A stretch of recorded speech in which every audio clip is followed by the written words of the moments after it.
So let's say for other road users like car drivers and van drivers, general motorists, what would you recommend someone all for the likes of them when they're driving in winter conditions? Well, first of all, if you just give yourself 30 seconds every morning just to walk around your vehicle, switch on your car or van, whatever you're driving, let it run.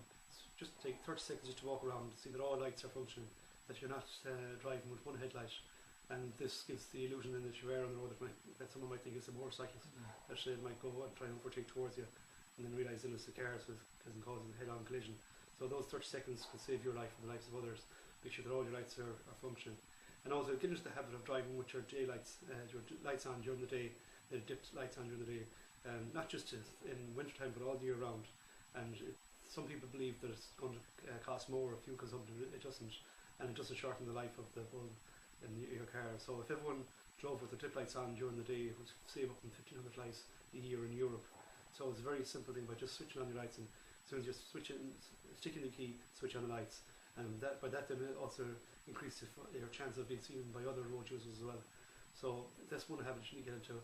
Also, at this time of the year, you should always make sure, as in every time of the year, make sure that your tyres are within the legal limit, which is 1.6 in depth, and that's the minimum legal limit, but it's recommended it shouldn't go below 3 millimeters for getting good grip on your road. That's the only contact that you have with the road, and any car really has only got the size of your palm of your hand in each tyre. That's all the contact it is. So if you have bad tyres, it's going to cause aquaplaning, and when you're going to lose control of your vehicle. So in puddles of water, heavy water, things like that. Okay. And also this time of the year as well, that if you are driving the roads maybe damp, or if some cases icy, whatever it is, just greatly increase the distance between you and the car in front of you. So that's your safety zone, that's your safety bubble, between that distance there. So if you increase that, it means that you have more time to react. If the car in front of you stops, if you see a hazard, that you have time to react and have time to brake and come to a safe stop in distance. I suppose from our own point of view, I suppose something I think, and I carry in my own car without actually trying to plug our own products, but I think every car should definitely have, and it's just common sense, a high-vis vest if you get a breakdown, because it's happened to me where I've broken down, let's say get a puncture in the middle of the night.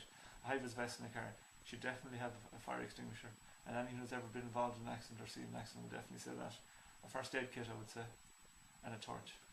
I think every car should, anyone who uses the road a lot should carry those sort of products in with them as well. Exactly, or even this time of year as well, an item like this wouldn't go amiss. Just have a nice scraper, and also that when you are starting off your journey as well, as that a lot of people may rush into the house and get a kettle of hot water and pour it on the windscreen.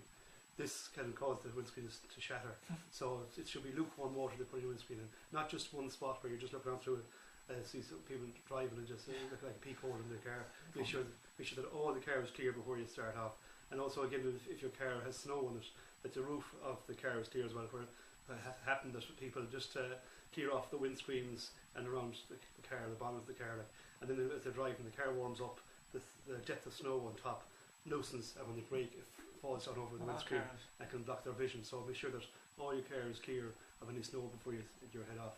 And just to carry as well, as you said, a high-vis vest, which is essential in every car really, because many people do get punctures inside the road and get out, go changing the wheel inside the road, and aren't seen by another car and just swept away.